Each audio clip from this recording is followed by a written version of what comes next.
He needs a real woman cheering for him. Chidi didn't lower his voice. He wanted every parent in the stadium to hear it. His mistress smiled as she settled into the front row seat he'd saved for her. 3 rows behind them, his wife sat alone, still carrying the receipt for the cleats she'd worked overtime to buy. The final whistle blew. Their son broke free, sprinted untouched into the end zone, and the stadium erupted. Chidi jumped to his feet. His mistress threw her arms open. But the boy never slowed. He ran straight past them both toward the only person who... Before we begin, please take a moment to like this video, share it, and subscribe to this channel. Your support helps this channel grow. Now, let's begin. Denise Whitfield woke at 4:47 that Saturday, before the alarm, before the light. She lay still in the cold half of the bed, listening to the house. Chidi was already gone. His side of the mattress had that flat, undisturbed look it wore more mornings than not now, the comforter smooth as a hotel showroom. She had stopped asking where he slept on the nights he didn't come home. There were only so many times a grown man could say the words, "Client dinner ran late," before both people in the room understood they were saying something else. She sat up, planted her feet on the cold floor of the master bedroom of the house on Ridgeline Court, and did not cry. There was no point. There was a game today. She stood in the kitchen while the coffee brewed, watching the sky grow gray over the back fence, and she thought about the cleats. Size 6, boys, a pair of black Nike Vapors that Deshawn had circled in a store flyer 3 weeks ago and then never mentioned again because by 13 he had already learned not to ask for the things he wanted. Chidi made $400,000 a year. Denise knew the figure exactly because she prepared their joint tax return herself. She knew something else, too. When she'd mentioned that Deshawn needed cleats for his first season on the varsity middle school squad, Chidi had barely looked up from his phone before saying, "Tell him to earn them." So Denise took on a weekend forensic consulting engagement, squeezing a private client review into 2 Saturdays, not because a senior partner needed the money, but because she wanted the money that bought her son shoes to come from somewhere Chidi could never claim. The receipt was still in her coat pocket. She hadn't meant to keep it, she just never threw it away. He ran straight past them both.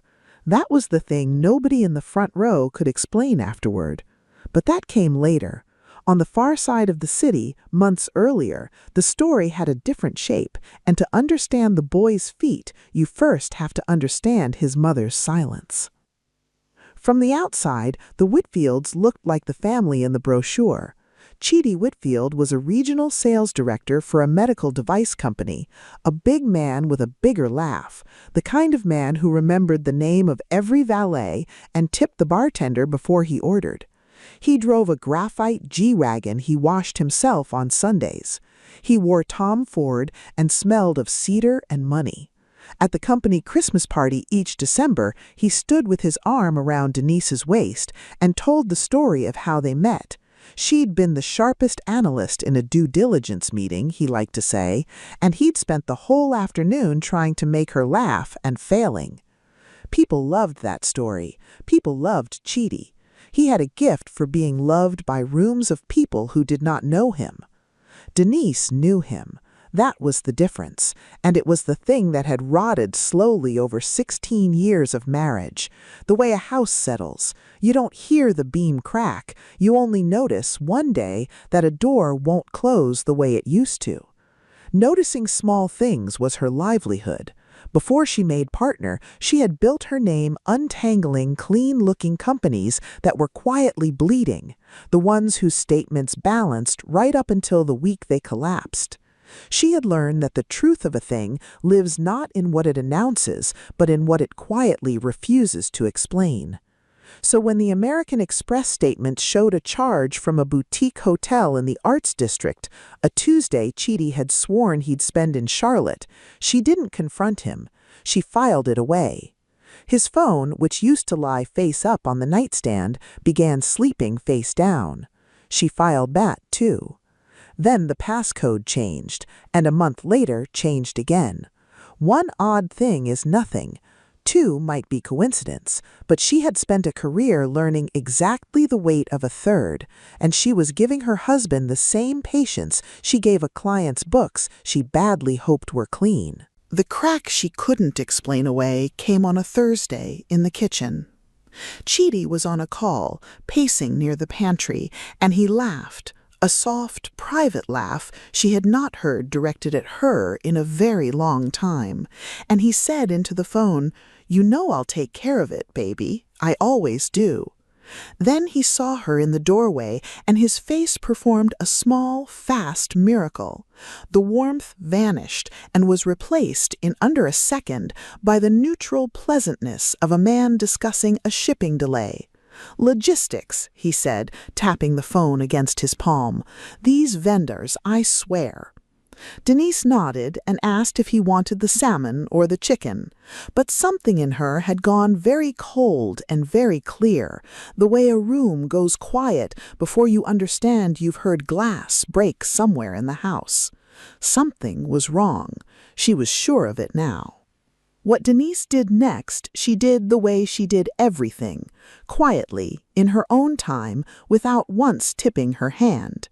No private investigator, no scrolling through his messages, because that would have made her someone she refused to become, and because she didn't need to. People lie in person and lose track of it. Bank statements only ever tell one story, and it stays told. She pulled 3 years of records, the joint account, both credit cards, the home equity line, laid them side by side one late night at the kitchen table, and read them the way she read a client's books. The shape came up inside an hour. Underneath the marriage ran a second life, and it kept a schedule.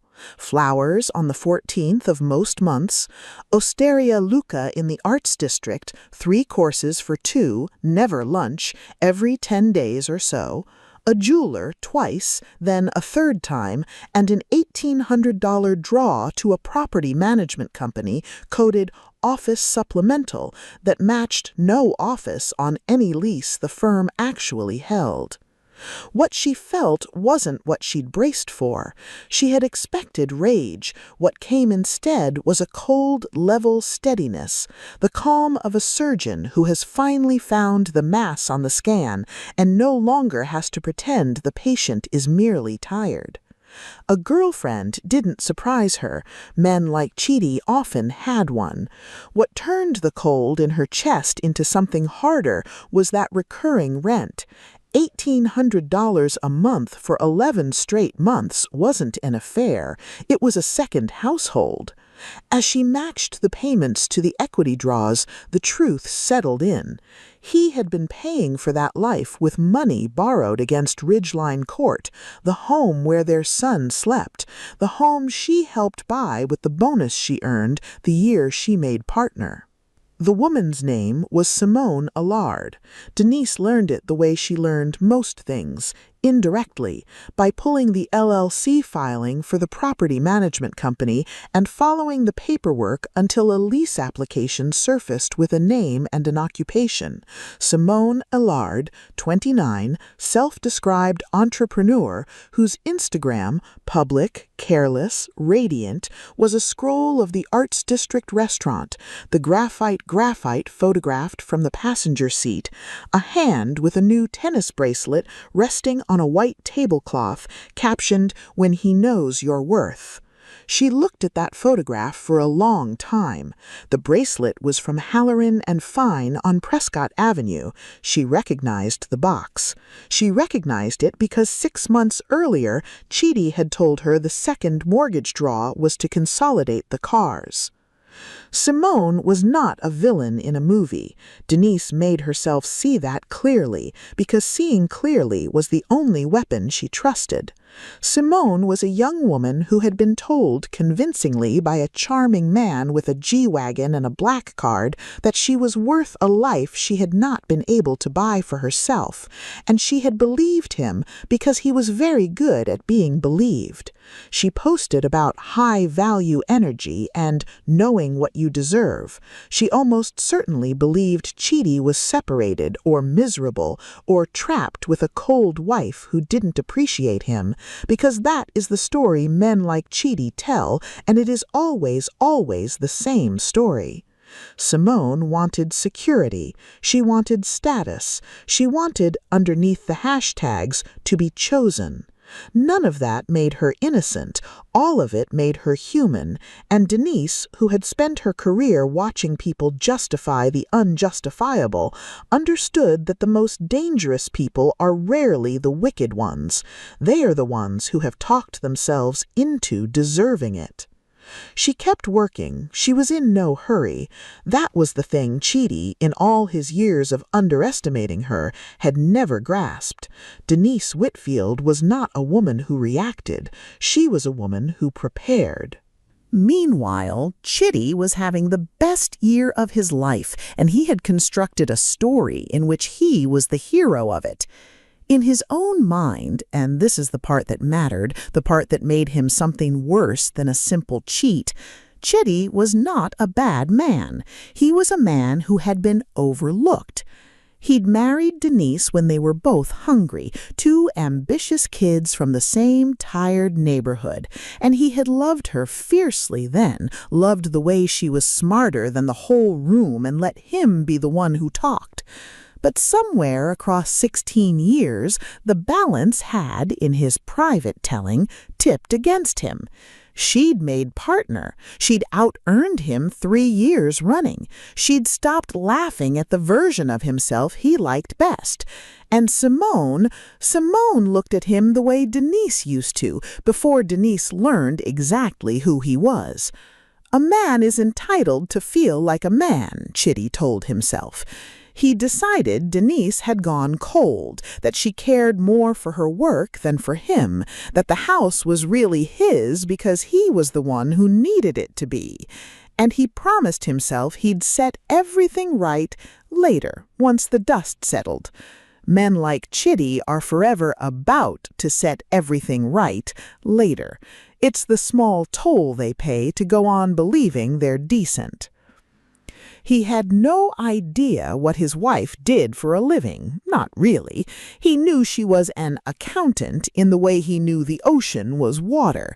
He had never once imagined that the woman making his dinner had built over 8 quiet months a complete and airtight map of his second life, that she knew the address on Delmar Street, knew Simone's full legal name, knew to the dollar how much of Deshawn's inheritance he had spent on another woman's bracelet. He had never imagined it because imagining it would have meant seeing his wife as a threat, and Chidi had stopped seeing her as anything that required watching years ago.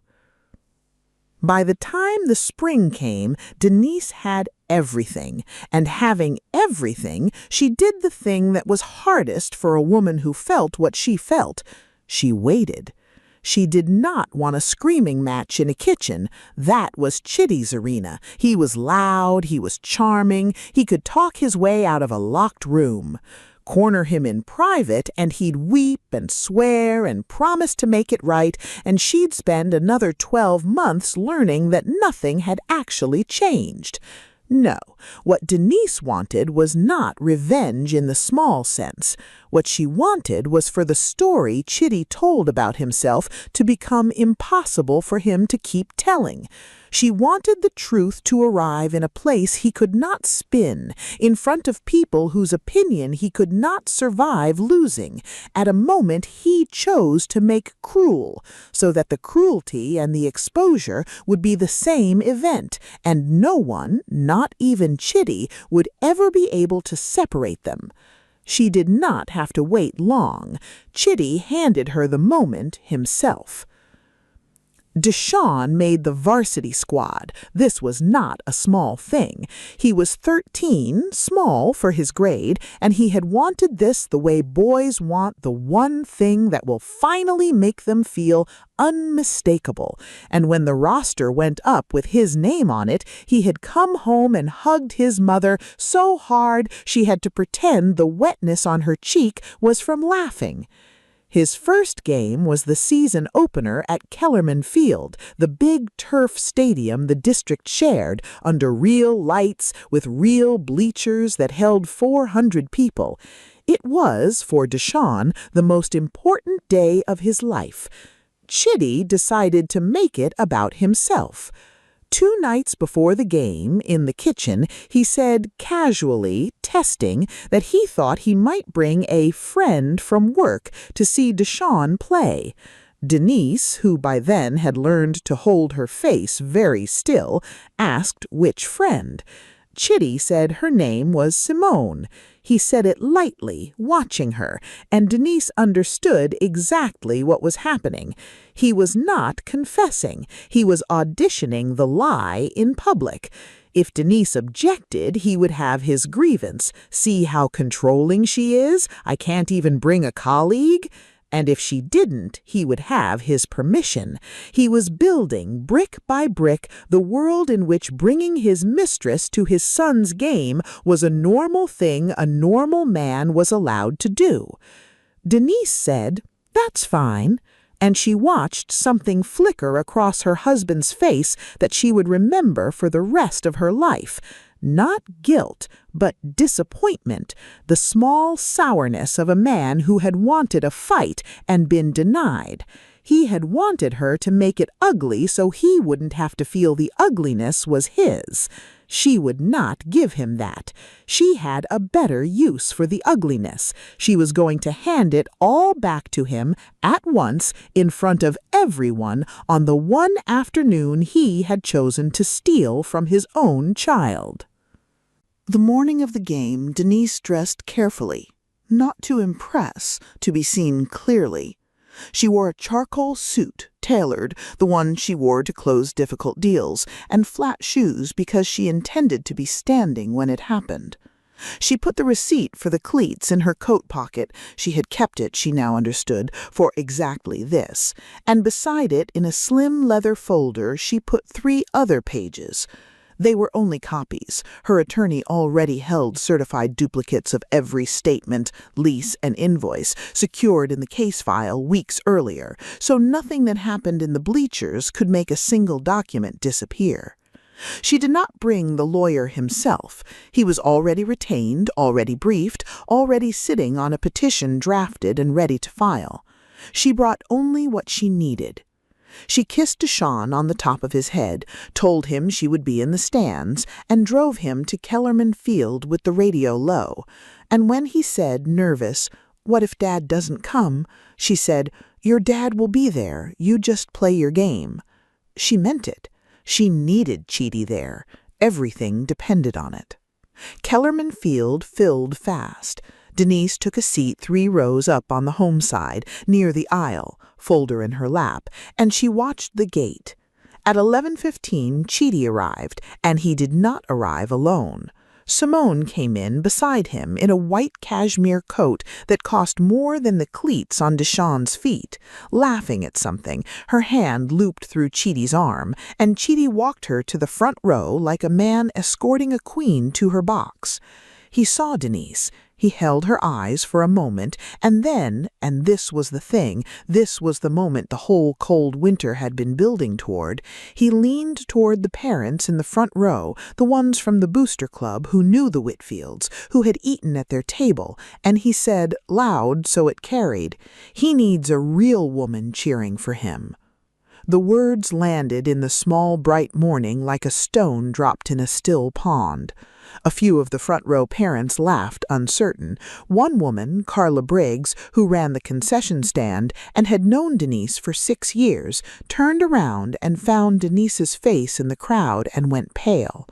Denise did not move. Her fingers rested on the leather folder in her lap, and they did not tighten and they did not shake. She looked at the back of her husband's head and at the young woman beside him, whose face was tilted up toward the field with the easy confidence of a person who has been told repeatedly that she has won.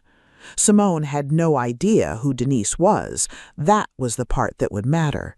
Simone thought she was at her boyfriend's kid's game, being generous, being supportive, being, the word she used on her own Instagram, high value.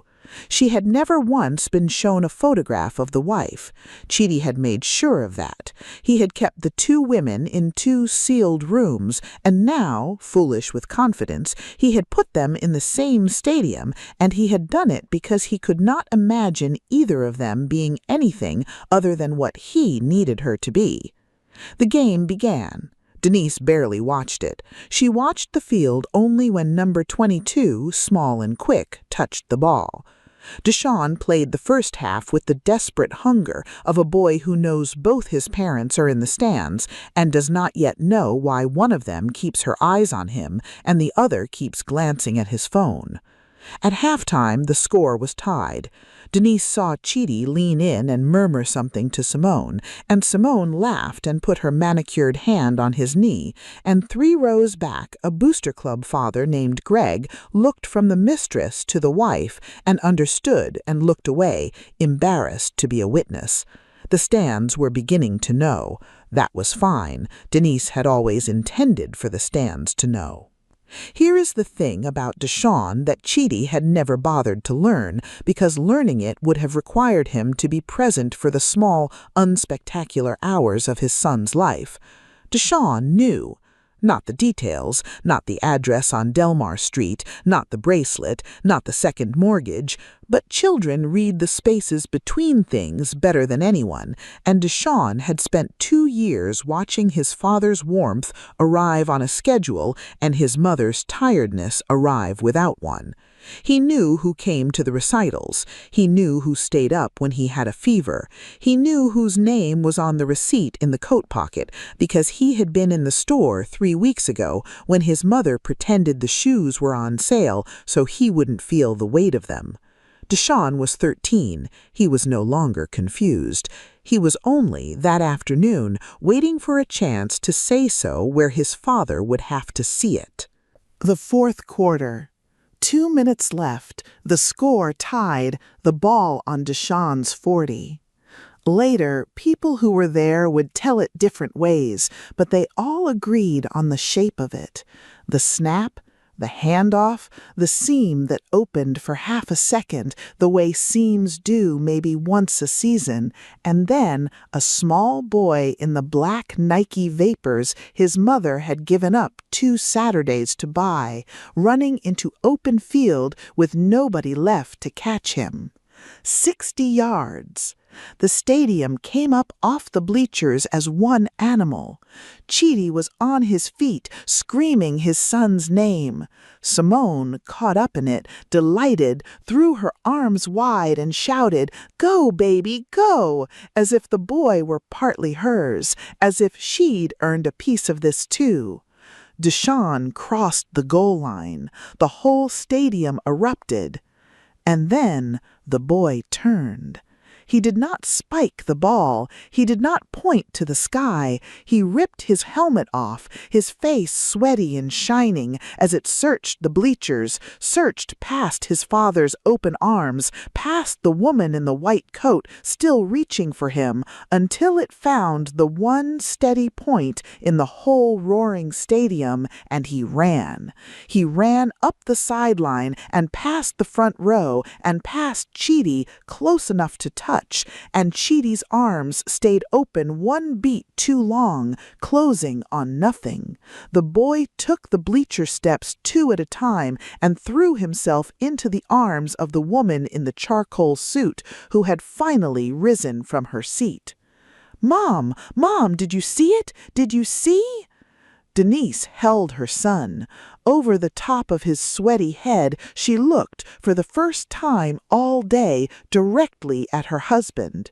Chidi stood in the front row with his arms half lowered and his face coming apart in real time, and Simone, who was not stupid, only misled, began at last to do the arithmetic she had never been permitted the numbers for. Denise let the moment breathe.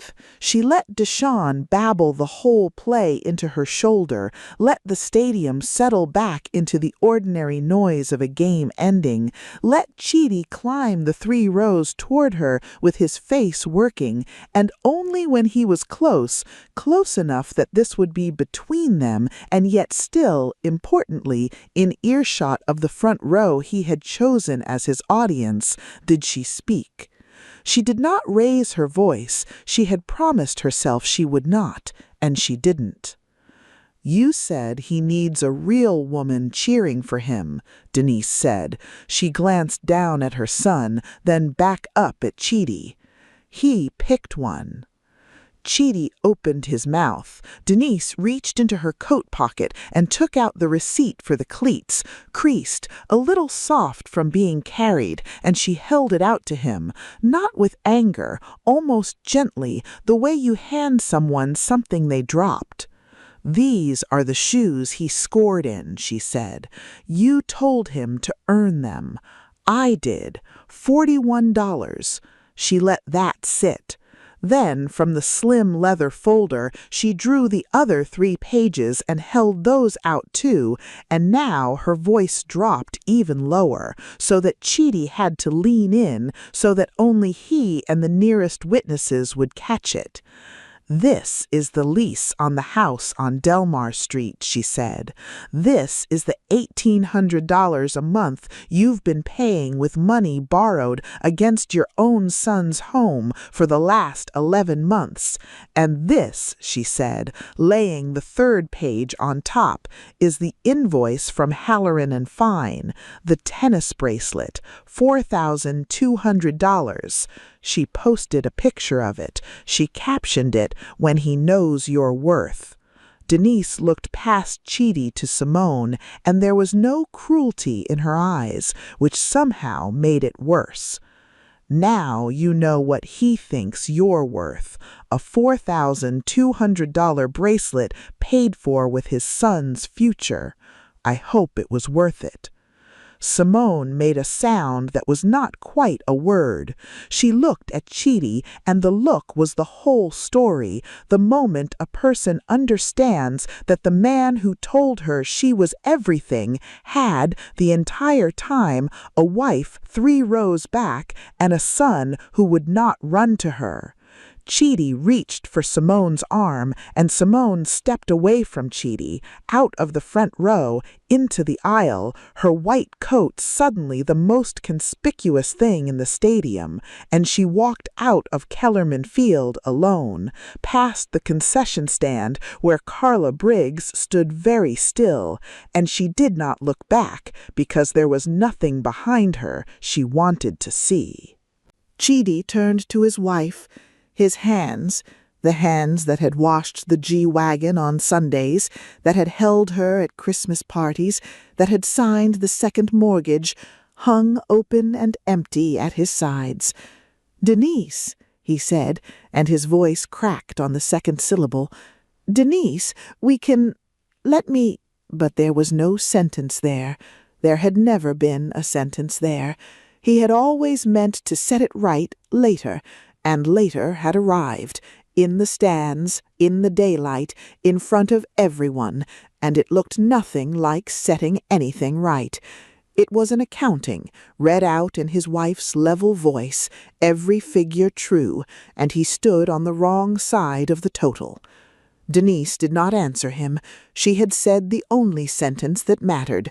She took Deshawn's hand, Deshawn who had watched the whole thing without fully understanding it, and who understood at least that his mother had just won something, and she walked her son down the bleacher steps and across the parking lot to the car, and she did not look back either. Behind her, in a slowly emptying stadium, a big man who had been loved by rooms full of strangers, found entirely alone. discovering that the room had been the only thing holding him up. The story did not end in the stadium. Denise had never intended it to. The stadium was only the door. The petition her lawyer had been holding was served the following Monday. It was, colleagues would later say with a kind of awe, the most thoroughly documented divorce filing the county family court had seen in a decade.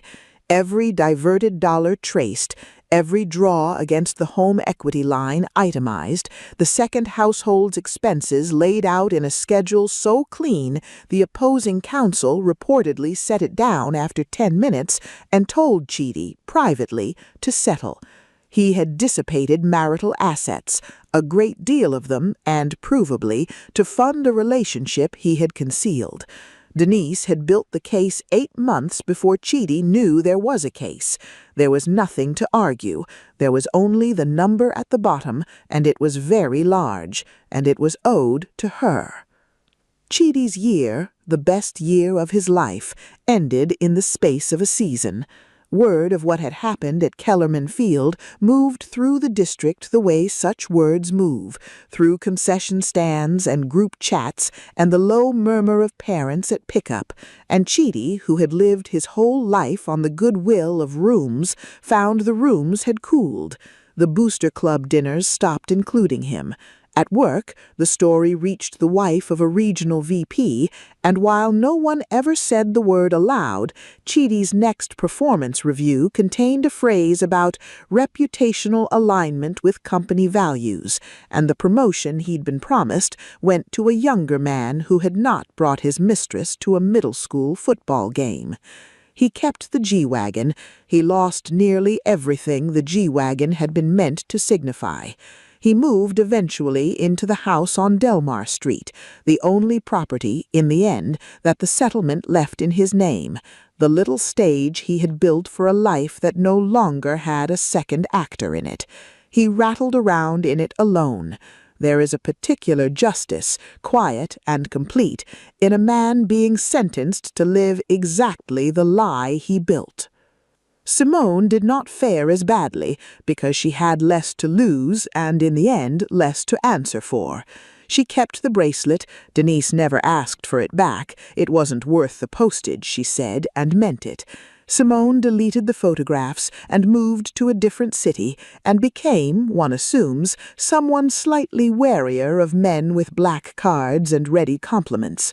She had wanted security and status and to be chosen, and she had learned the oldest lesson in the cheapest possible way, which is that a man who will lie to the woman he married will lie to you with the same easy face, and that the worth a man assigns you in a jewelry store is not a measure of your value, but his guilt.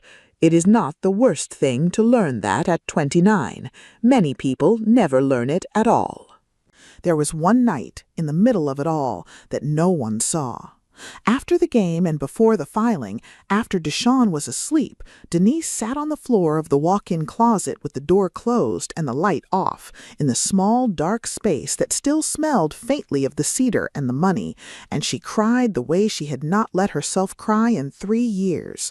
Not prettily, not quietly, the ugly, heaving grief of a woman mourning the man Chidi was, but the man she had believed she'd married at 24. The hungry, laughing boy who'd tried all afternoon to make her laugh. She grieved 16 years. She grieved the family in the brochure. She let herself for 1 hour be a person to whom something terrible had been done, and not the composed woman who had done everything right.